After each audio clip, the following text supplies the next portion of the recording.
Picture the absolute worst possible moment to take over the leadership of a nation. Yeah, it is not a peaceful transition. No, not at all. You aren't just getting handed the keys to a stable government. You are inheriting millions of people who have literally been wandering in a desert for 4 decades. Right. They are exhausted, they are traumatized, and right now they are camped out in the dust on the eastern bank of the Jordan River. Which is a terrifying geographical position to be in. Exactly, because across that water is a landscape filled with heavily fortified cities, armies that have spent generations preparing for war. Yeah. And your predecessor, the legendary larger-than-life figure who literally parted the Red Sea and spoke to God on a mountain, has just died. Moses is gone. Moses is gone. That is the terrifying, visceral reality standing at the very beginning of the ancient book of Joshua. Welcome to this deep dive. It is a stunning historical and, psychological starting point. You aren't just stepping into a leadership vacuum here. You are stepping into a generational crisis of faith. Which is exactly why our mission today is so crucial. We are diving deep into the historical texts, the archaeological notes, and all these ancient commentaries focused entirely on the book of Joshua. And we aren't doing this just to, recite a dry timeline of ancient Near Eastern battles. No, definitely not. We are extracting a masterclass on courage, on leadership, and on what it actually takes to claim the inheritance that is set before you. Right. And I can promise you, the listener, whether you are fascinated by military strategy or ancient mysteries, or you're just looking for a framework for personal growth, there is a surprising nugget of wisdom here. Because on the surface, this text often reads like a straightforward military chronicle. Sure. But when you look at the mechanics of what is actually happening, the cultural norms, the geographical challenges, the moral weight of these decisions, it is operating on multiple, incredibly complex levels. Okay, let's unpack this. Before we can even talk about swords or falling walls, we really have to understand the sheer weight of this transition of power. Set the stage for us. Where does the book of Joshua actually pick up the narrative? Well, to understand the opening pages, you really have to feel the weight of the previous 40 years. Right. The Israelites have just endured 4 decades in a brutal, unforgiving wilderness. And the historical context makes it very clear that this wasn't an accident of bad navigation. No, but they didn't just lose their map. Exactly. It was a severe divine consequence. Books like Numbers and Deuteronomy detail how the previous generation of Israelites had reached the very edge of this promised land, a place called Kadesh Barnea. Right, they were right on the border. They could practically see it. But they lacked the faith to actually step into it. They sent spies in, and those spies came back absolutely terrified. Yeah, they saw the giants. They reported massive walled cities and inhabitants of immense stature. Yeah, the psychological terror completely overrode their faith. So that entire generation was essentially sentenced to wander until they died off. Wow. Fast forward 40 years to where we are now. That older, fearful generation is gone. Moses is dead. And the new generation is staring across the Jordan River at the exact same terrifying obstacles. Oh, and standing at the front of this massive, anxious camp is Joshua. And his resume is unlike anyone else's in human history. He really is. He wasn't born into royalty. He was born a slave in Egypt. He actually remembers the crack of the whip and making bricks under Pharaoh. Right. Then he spent 40 years serving as Moses' personal attendant. He watched the man lead, watched him fail, watched him intercede. But the most crucial detail is what happened at Kadesh Barnea. Yes. Out of those 12 spies sent into the land 40 years prior, Joshua was one of only 2, along with Caleb, who looked at the giants and the fortified walls and said, "We can actually take this land." His qualifications are unmatched. I mean, he was the field commander who led the physical fight against the Amalekites just months after they fled Egypt. Right, he's a veteran. He has been tested in battle and tested in patience. But there is a hidden layer to his identity that is entirely embedded in his name. Oh, I love this part. Originally, his given name was Hoshea, which simply translates to salvation. But the historical records note that Moses deliberately altered it.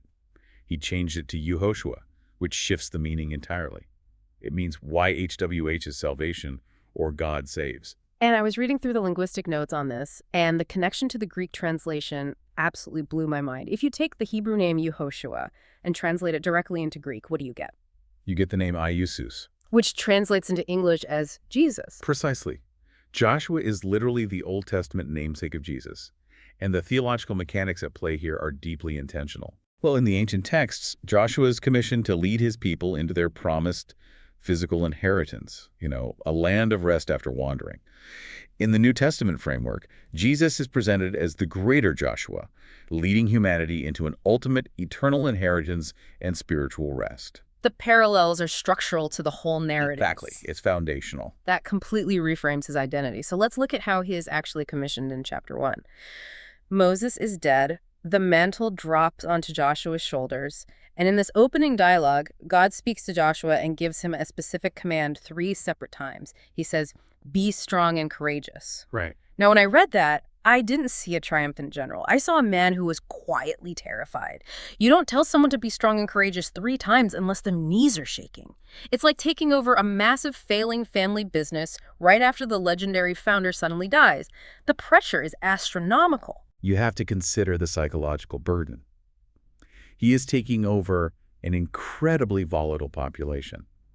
This is a group with a historical track record of violently rebelling against leadership the very moment their water supply runs low. Yeah, they're not an easy group to lead. Joshua knows the fickle nature of the people he is leading. The anxiety would have been paralyzing. But the fascinating thing is the strategy he is given to combat that fear. Right, because God doesn't hand him a blueprint for a battering ram or like a troop formation manual. No. The secret to his prosperity is found in Joshua 1.8, and it has nothing to do with sharpening swords. It has to do with cognitive and spiritual alignment.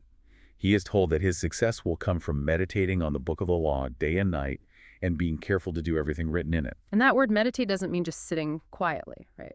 Exactly. The Hebrew word used there doesn't mean silent mindfulness. It implies a low muttering, a constant chewing on the text. The clearest ancient statement on leadership is established right here. True prosperity and physical victory are downstream of internalizing foundational truth. Wow. If his mind isn't anchored to the covenant, his army will be routed in the field. That internal alignment is the absolute prerequisite for what comes next. Because look, Joshua is a man of faith, but he's also a brilliant tactician. Right.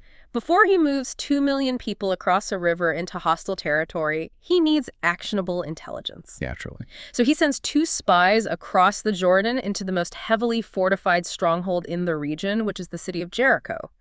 Now, here is where the narrative throws a massive curveball. It really does. These 2 holy, God-fearing spies infiltrate Jericho, and out of all the places they could hide, they choose the house of a Canaanite prostitute named Rahab. I have to admit, when you look at that from the outside, it seems like a horrific PR decision for a holy nation. Like, why on earth would holy spies go hide in a brothel? Well, if you look at the urban mechanics of an ancient Near Eastern walled city, it is actually a stroke of tactical genius. Really? Yes. An inn or a brothel in a bustling ancient city is the singular place where transient foreigners, merchants, and travelers can come and go at all hours of the night without immediately raising the suspicion of the local guards. Oh, that makes total sense. They blend right in. Exactly. It provides perfect anonymity. However, the narrative rapidly shifts from the tactical brilliance of the spies to the astonishing spiritual posture of Rahab herself. She completely subverts every expectation the reader has. She really does. Because the king of Jericho gets wind that Israelite spies are in the city, and he sends soldiers to her door. Right. And she actively hides the spies on her roof under stalks of flax and then lies right to the king's men, risking a brutal execution for treason. But it's her reasoning that stopped me in my tracks. Her confession of faith is one of the most profound in the ancient texts. She tells the spies that the entire city is psychologically melting. They are paralyzed by fear. Yeah. And why? Because they have historical memory. They heard how the God of Israel dried up the water of the Red Sea 40 years ago. They heard how the Israelites recently dismantled 2 powerful Amorite kings on the other side of the river. Right. And then this Canaanite woman, steeped in a polytheistic culture, makes an exclusive monotheistic declaration.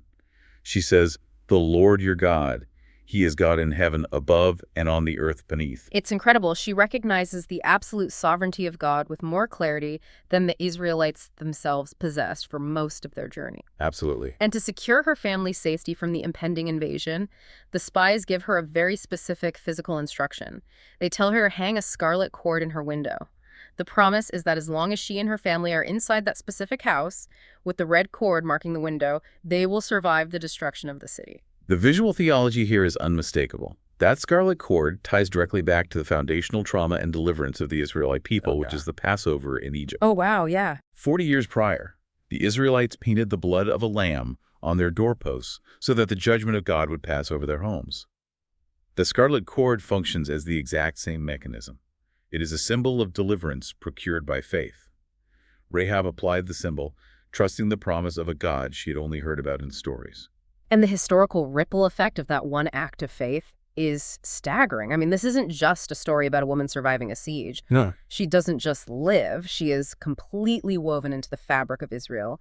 She marries into the prominent tribe of Judah. She becomes the great-grandmother of King David. Right. And if you flip all the way to the opening pages of the New Testament, there she is, explicitly named in the genealogy of Jesus. The ultimate outsider is placed right in the center of the messianic family line. It establishes a crucial theological mechanism early in the book. The boundaries of God's people are not drawn by ethnicity or bloodline, but entirely by faith and covenant allegiance. Okay, so the spies escape, they make it back to the camp, and they give Joshua the report. They say, the enemy is terrified, the land is ours, it's time to move. But standing between the camp and Jericho is a logistical nightmare. A massive one. It is the harvest season. The snow on Mount Hermon to the north is melting, which means the Jordan River isn't a gentle stream you can wade across. It is at flood stage. It has overflowed its banks. It is a raging, muddy, impassable torrent of water. Fording a river at flood stage with a highly trained military unit is dangerous enough. Attempting to cross it with an entire civilization, including the elderly, children, livestock, and heavy wagons, is militarily suicidal and physically impossible. But the mechanism God uses to overcome this is a massive test of faith for the leadership. God doesn't dry up the river while they are sitting safely in their tents. He tells Joshua to have the priests pick up the Ark of the Covenant, that heavy gold-plated wooden chest that represents the literal throne and presence of God, and carry it toward the water. They have to walk right up to the edge, and they do not get to wait for the water to stop. They have to step their bare feet into the raging floodwater first. It requires an active initiation of faith. The physics of the river do not change until the soles of the priest's feet break the surface of the water. And when they do, the text describes a massive geological and hydrological event. The waters flowing down from the north completely stop. They pile up in a heap miles upstream in a town called Adam. Yeah. The riverbed dries out, and the entire nation of Israel walks across the Jordan Basin on dry ground. It is an undeniable, perfectly mirrored reenactment of the crossing of the Red Sea. It is entirely by design. God explicitly told Joshua, "Today I will begin to exalt you in the eyes of all Israel, so they may know that I am with you as I was with Moses." The authority of his leadership is irrevocably cemented in the minds of the people. But the action that follows the crossing is what anchors this event in history. While the priests are still holding the heavy ark in the middle of the dry, muddy riverbed, Joshua issues a strange command. He orders 12 men, one representing each tribe, to walk out into the middle of the riverbed and hoist 12 massive, smooth river stones onto their shoulders. And these aren't pebbles. These are massive boulders that take a grown man's full strength to carry. Right. They haul them all the way to their first camp in the new land, a place called Gilgal, and they stack them up to create a permanent memorial. I was fascinated by the explicit psychological reasoning given for this. If we connect this to the bigger picture, the purpose is deeply pedagogical. Human beings suffer from generational amnesia. We forget the miracles of yesterday the moment we face the anxieties of tomorrow. That's so true. Joshua explicitly states that in the future, when their children look at this strange pile of river rocks sitting in the middle of a dry plain and ask, "What do these stones mean?" The parents are commanded to tell the story. They say, "The flow of the Jordan was cut off before the Ark of the Covenant." It's a masterclass in establishing generational memory, because without that memory, the next generation will have no context for why they follow the laws they follow. Precisely. Spiritual memory is the bedrock of obedience. Forgetting the mechanisms of your own deliverance always breeds apathy, which inevitably leads to idolatry. Those 12 stones were a physical defense mechanism against cultural decay. So the river returns to flood stage behind them. They are officially in enemy territory. They are camped at Gilgal. Jericho is looming right in front of them, its gates tightly shut. The Canaanites are in a state of sheer panic, right? Their morale has been decimated by the miracle at the river. They are terrified. If you are reading a manual on ancient warfare, the immediate next step is obvious. You launch a rapid, overwhelming strike while your enemy is paralyzed by fear. You capitalize on that psychological momentum, but instead, Joshua initiates a halt that, tactically speaking, makes zero sense. From a purely military perspective, it is arguably the most reckless decision a commander could make. Joshua orders the circumcision of every single fighting-age male in the camp. It is stunning to think about. It's like a general deliberately breaking the legs of his entire army the day before D-Day. You have just crossed into hostile territory, and you choose to intentionally incapacitate your entire fighting force. Yeah. You render them bedridden and in agony for days. They're completely vulnerable to a counterattack. Why on earth would they prioritize a painful ritual over military readiness? It comes back to the concept of covenant neglect. During those 40 years of wandering, the previous generation had failed to perform the foundational rite of circumcision on their sons. It was the physical sign of the covenant between God and the lineage of Abraham. Oh, I see.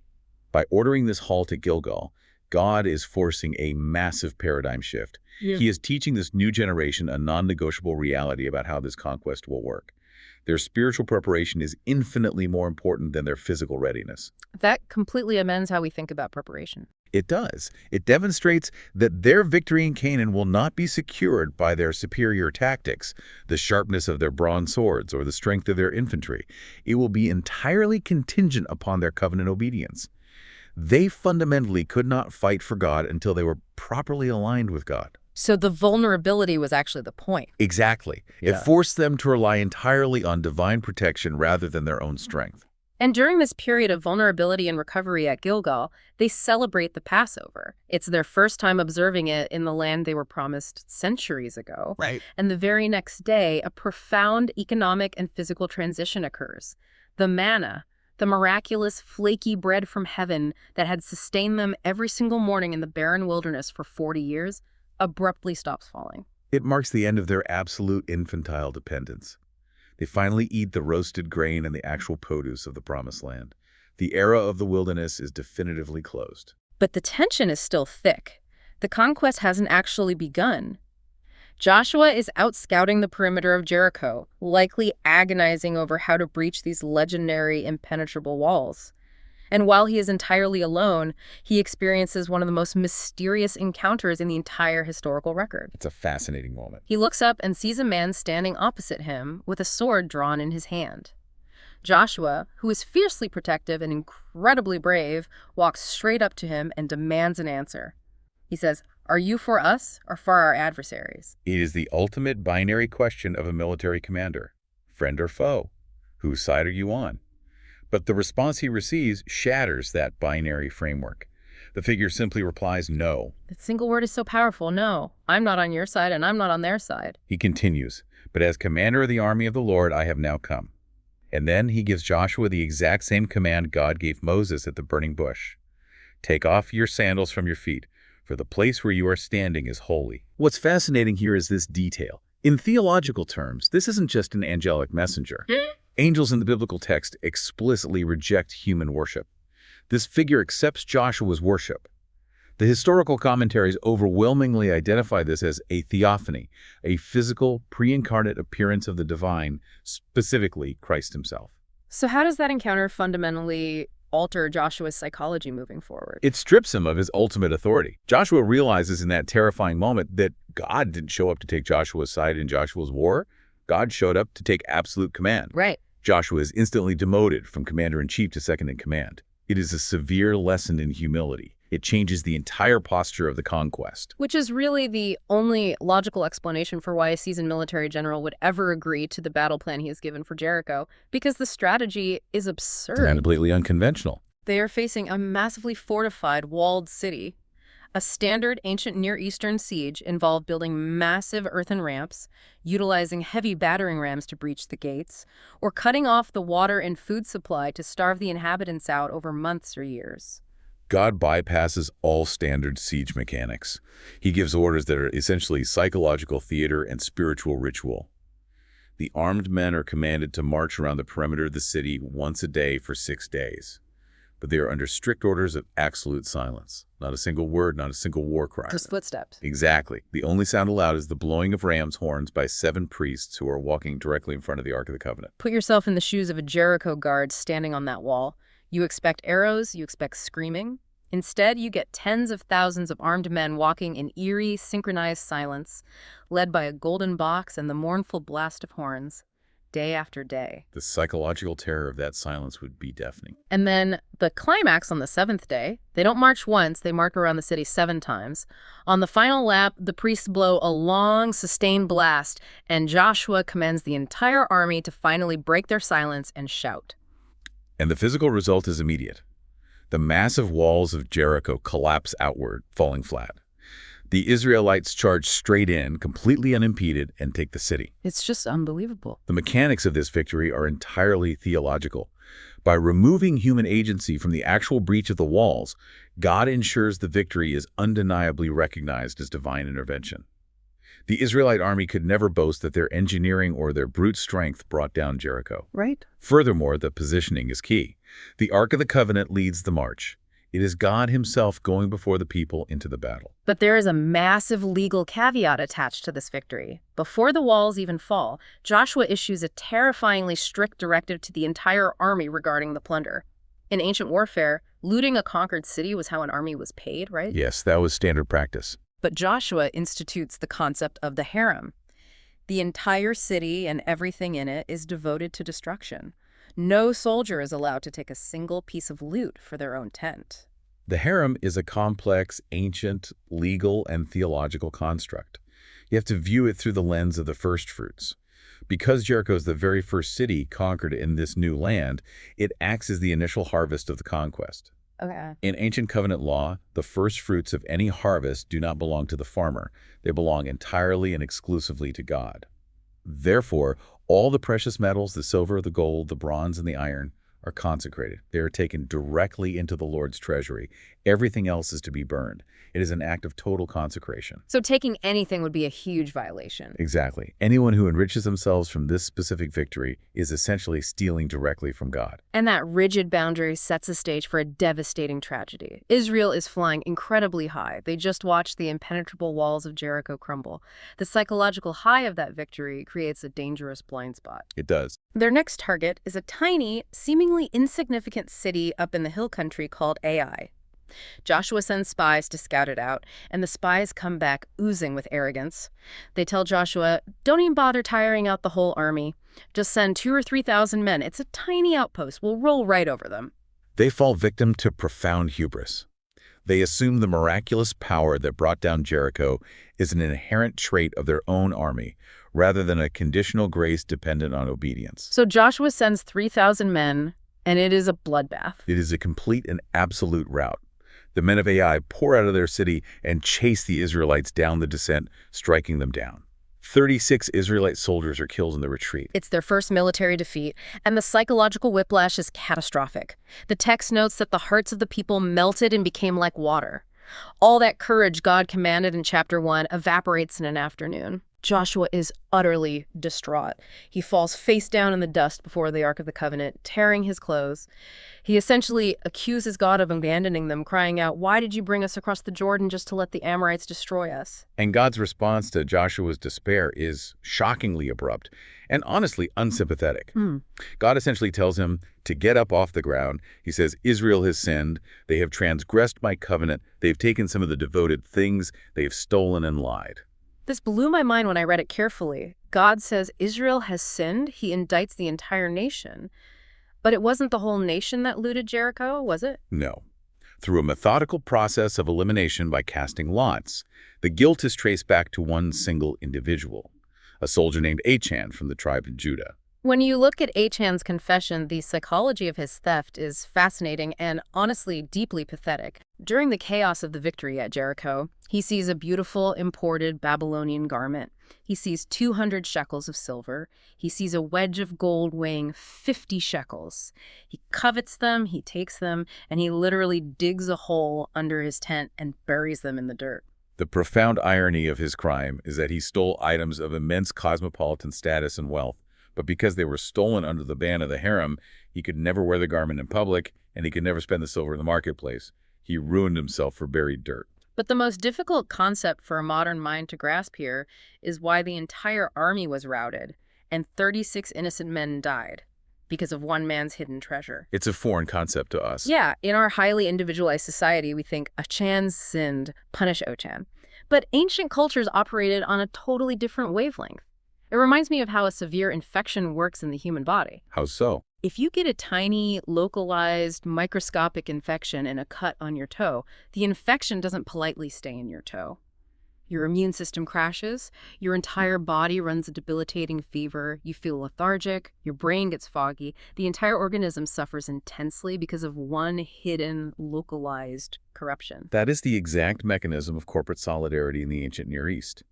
The covenant community was viewed by God and by themselves as a single, unified organism. Secret sin in a covenant framework is an illusion. It is never truly private. Wow.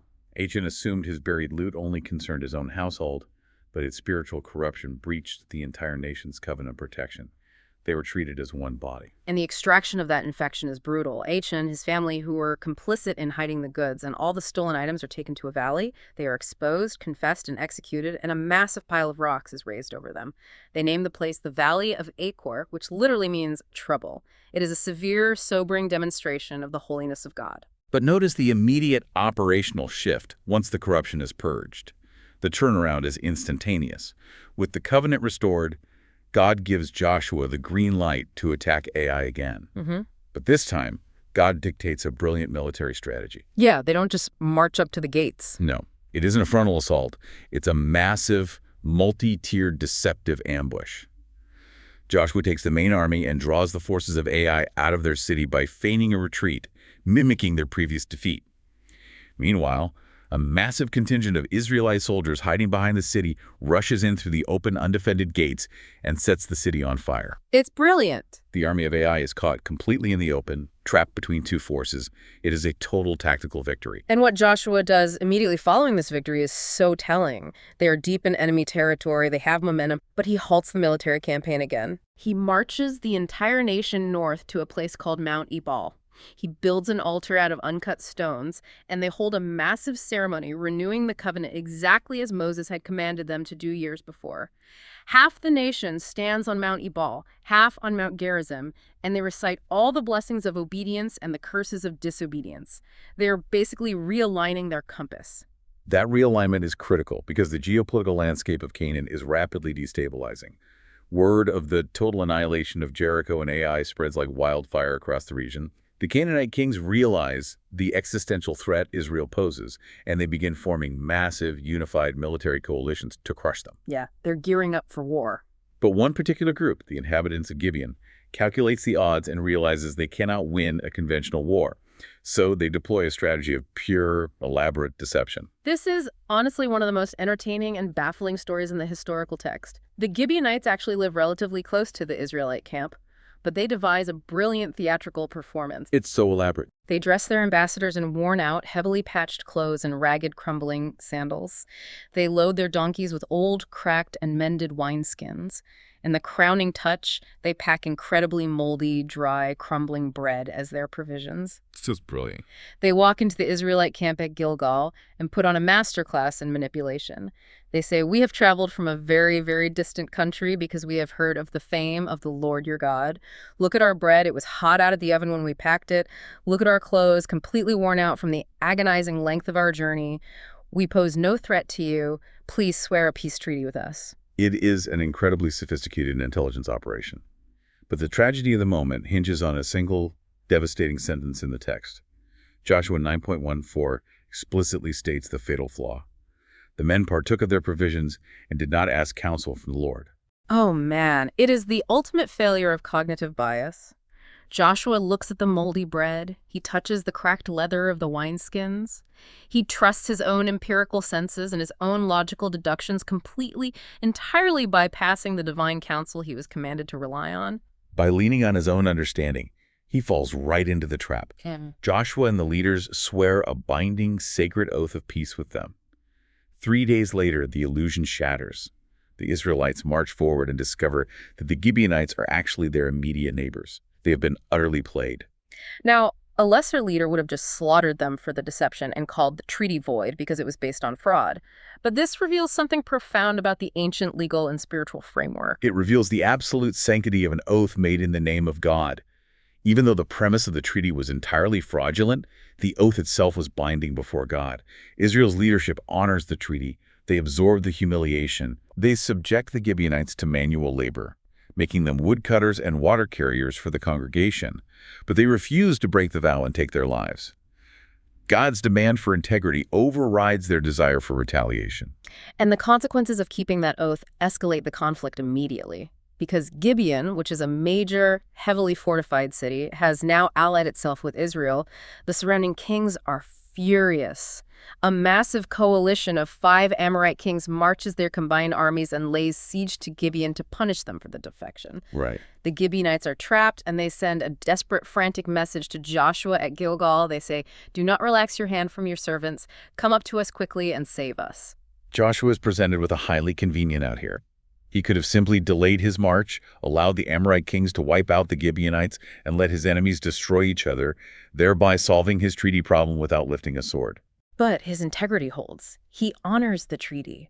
And he doesn't just march, he executes one of the most grueling military maneuvers in the book. He force marches his entire army all night long, climbing over 20 miles uphill from the Jordan Valley to the hill country in the dark to launch a devastating surprise attack at dawn.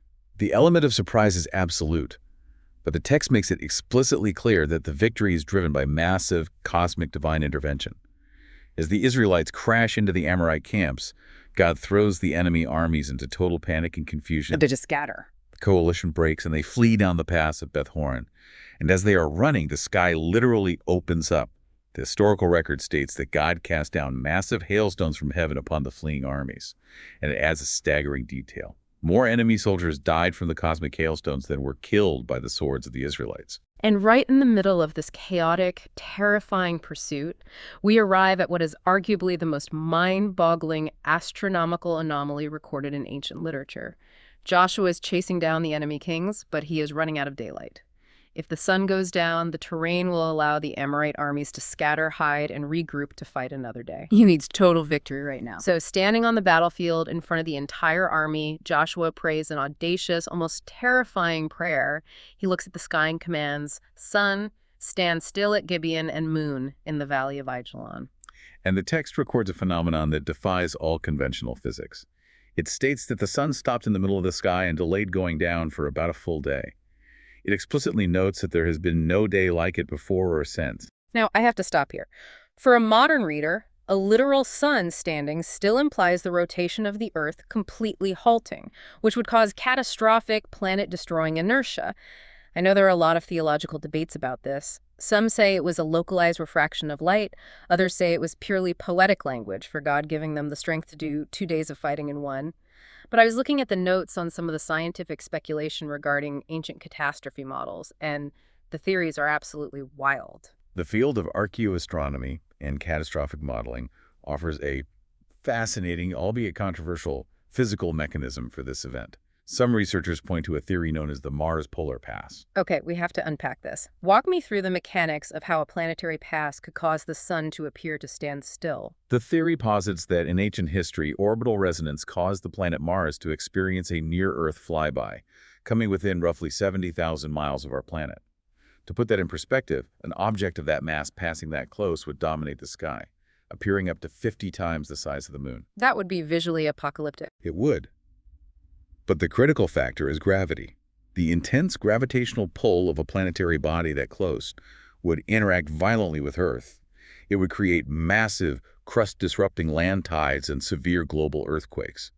Crucially, catastrophic modelers suggest this gravitational torque could cause a temporary physical slippage of the Earth's crust over its core, a polar shift of perhaps 5 degrees on the Earth's axis. Wait, so the Earth keeps spinning, but the crust physically tilts? Exactly. If the crust shifts 5 degrees while the planet continues to rotate, the latitude of an observer standing on the ground in Canaan is suddenly physically altered in relation to the sun. To that observer, the sun would appear to literally hang in the sky, delaying the sunset, because their physical vantage point on the globe has been dragged backward against the rotation. That perfectly explains the long day phenomenon without requiring the planet's rotation to stop. But what about the hailstone that killed the army? The model accounts for that with terrifying precision. A planetary body passing that close would be trailing a massive debris field, a swarm of meteorites and bolides. As Earth passed through the tail of this interaction, these meteors would enter the atmosphere a few hours later, traveling at 30,000 miles per hour, superheating and fragmenting, bombarding the exact region where the atmospheric entry occurred. Wow. What the ancient writers described as miraculous hailstones from heaven could have been a localized, catastrophic meteor shower. That is just stunning to think about. And the thing that really anchors this for me is that the biblical text isn't the only ancient source that mentions an anomaly like this. It isn't. When you cross-reference ancient global folklore, you find corroborating anomalies. For instance, ancient Chinese historical records from the exact opposite side of the globe contain legends of a mysterious long night that occurred during the same rough historical epoch. Of course, because if the sun is artificially suspended over the Middle East due to a crustal shift, the other side of the planet is trapped in extended darkness. Whether it was a localized optical miracle, a poetic metaphor, or a massive gravitational planetary event, the immediate result is the same. God intervened in the cosmos to fight for Israel, and the southern Amorite coalition was utterly dismantled. But as we look at the aftermath of this battle and the subsequent campaigns where Joshua sweeps through the south and eventually destroys a massive, technologically superior northern coalition led by Hazor, we have to pause the narrative. We have to address the moral weight of the text. We do, because it is the massive elephant in the room. I can't just enthusiastically recount these victories without looking at what the text actually says happens next. As Joshua conquers these cities, we read repeated chilling phrases like, utterly destroyed all that breathed, or he left none remaining. I have to push back here because to a modern reader hearing this material, it sounds indistinguishable from brutal, systematic ethnic cleansing. How do we possibly reconcile the total annihilation of entire populations with the concept of a just, merciful, and loving God? You are identifying what is arguably the single most ethically challenging and emotionally disturbing issue in the entire Old Testament. It cannot be brushed over. However, the ancient commentaries and the broader biblical framework tackle this apologetic issue head-on. They provide a robust defense that requires us to understand the specific historical and theological context of ancient Canaan. I hear that, but context or no context, wiping out a city is a massive pill to swallow. Walk me through the framework of how the text justifies this. The defense rests on 4 critical pillars. First, we must understand the timeline. This was not a hasty, impulsive, or racially motivated war of expansion. It was an act of severely delayed moral judgment. God is deeply patient. Over 400 years prior, in Genesis 15, God told Abraham that his descendants would not take this land immediately because, quote, the iniquity of the Amorites is not yet complete. God gave the Canaanite civilization 4 centuries of grace to alter their trajectory. Okay, so they had 400 years. But what exactly were they doing that warranted total societal eradication? The archaeological data and historical records confirm that Canaanite culture was not just polytheistic, it was horrifyingly, deeply depraved. The culture had reached a point of absolute moral saturation. Their religious practices featured widespread, institutionalized temple prostitution, ritual bestiality, and most grotesquely, the systematic burning of living infants as sacrifices to gods like Molech. Oh, wow. It was a culture actively consuming its own children. The judgment was a surgical removal of a societal cancer that would have inevitably corrupted Israel and destroyed the lineage meant to bring salvation to the world. So Israel is acting strictly as an instrument of divine judgment, not as an empire-seeking territory. Precisely. They were the temporal instrument of a divine decree. And to prove that this judgment was impartial and based strictly on morality, not ethnicity, we only have to look at Israel's own future. Centuries later, when Israel adopts these exact same horrific Canaanite practices, including child sacrifice, God uses the pagan empires of Assyria and Babylon to violently judge and exile Israel. The standard of justice was applied equally. That impartiality is a crucial distinction. And I suppose the third pillar of this defense goes back to the people we've already talked about, Rahab and the Gibeonites. Exactly. The destruction was not biologically deterministic. The proof is right in the text. Anyone, even a Canaanite prostitute in the first city attacked, or a coalition of deceptive Amorites who recognized the sovereignty of the true God, repented of their cultural practices, and sought mercy, was completely spared and integrated into the community. It was about spiritual allegiance, not bloodline. Okay, I can grasp the mechanics of delayed judgment and moral corruption in that specific ancient context, but the danger is how people use this text today. This raises an important question, which brings us to the most vital point for modern readers. The historical and theological consensus is absolutely emphatic.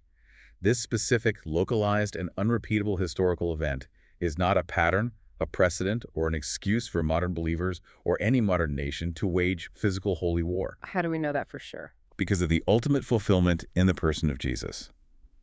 When Jesus arrived as a greater Joshua, he explicitly and forcefully rejected the physical sword as the instrument of his kingdom. When standing before Pilate, Jesus declared, "My kingdom is not of this world. If it were, my servants would fight." Right. The earthly, physical battles of Joshua are entirely typological. They prefigure the immense spiritual warfare that believers face today against spiritual strongholds, darkness, and internal sin, not physical violence against human enemies. That theological boundary is so incredibly necessary. So, bringing us back to the narrative. After the major campaigns in the south and the dismantling of the northern coalition at Hazor, the intense, large-scale united warfare finally subsides. The organized resistance of Canaan is essentially broken. The narrative shifts into the second half of the book, which is dedicated to dividing the land among the 12 tribes of Israel. Yes, the geographical allotments. And I'll be honest, reading chapters of geographical boundaries and lists of ancient towns can feel a bit like reading a phone book. But right in the middle of these geographical allotments, there is a narrative moment that absolutely jumps off the page. It's the return of Caleb. Caleb is one of the most remarkable psychological profiles in the text. Remember, he and Joshua were the only two faithful spies from 45 years prior who survived the wilderness wandering. Right. So Caleb steps out of the crowd, and he is now 85 years old. The major, exhausting wars are done. If anyone has earned the right to a peaceful retirement, it's Caleb. You would fully expect him to walk up to his old friend Joshua and say, "We did it. I'm tired. Give me a quiet valley with a nice stream, maybe a vineyard. I want to rest." You'd completely expect that. But he doesn't do that. At 85 years old, he looks at Joshua and says, "I am as strong today as I was the day Moses sent me out. Give me this hill country." He specifically asks for Hebron. And what's wild is that Hebron is the exact location where the Anakim live, the giants that terrified the nation 40 years ago. It has the largest, most heavily fortified cities. Caleb essentially looks at the map and asks for the absolute hardest fight left in the country. It is a stunning display of lifelong, undiluted faith. The historical commentaries praise Caleb because he refused to let the failures of his peers 40 years prior diminish his trust in God's promises. His request visually demonstrates that spiritual vigor, tenacity, and courageous faith do not have to degrade with physical aging. He wholly followed the Lord, and he successfully drove the giants out of Hebron. But the deep tragedy of the book of Joshua is that Caleb's zeal was the exception, not the rule. And this is where the narrative takes a very subtle but very ominous turn. Joshua and the combined army broke the back of the major Canaanite forces. But the individual tribes were then supposed to go into their specific allotted territories and finish the job. They were supposed to clear out the remaining scattered inhabitants and fully possess their inheritance, but they didn't. No, they succumbed to fatigue and compromise. The texts meticulously document a devastating pattern.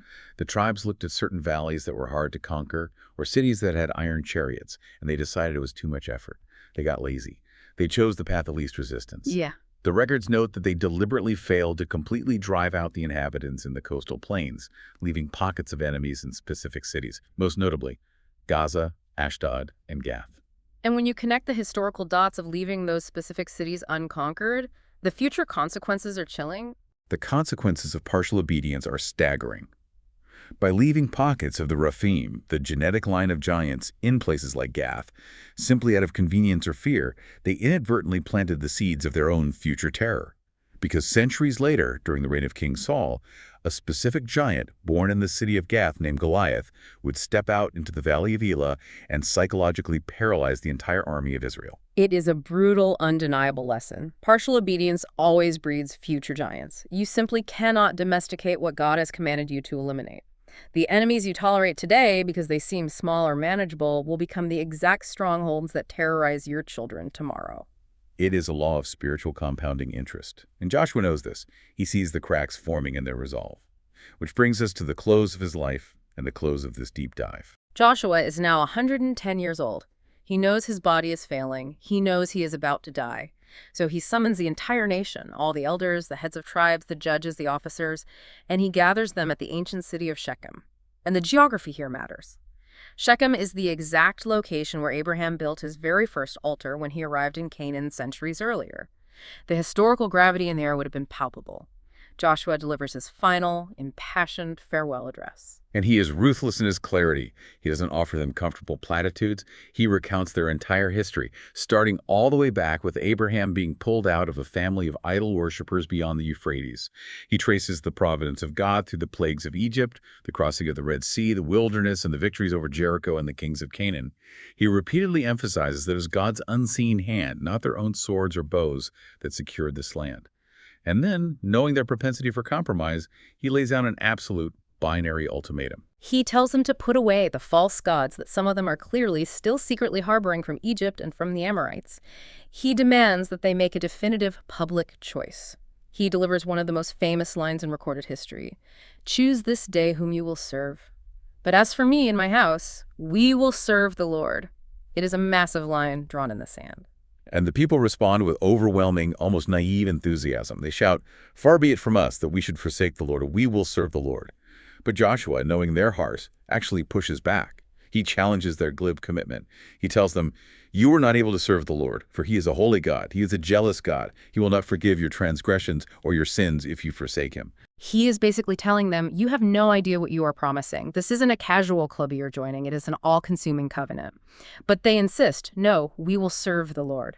So Joshua takes a massive stone and sets it up under an oak tree by the sanctuary as a physical, silent witness against them, a monument to their promise.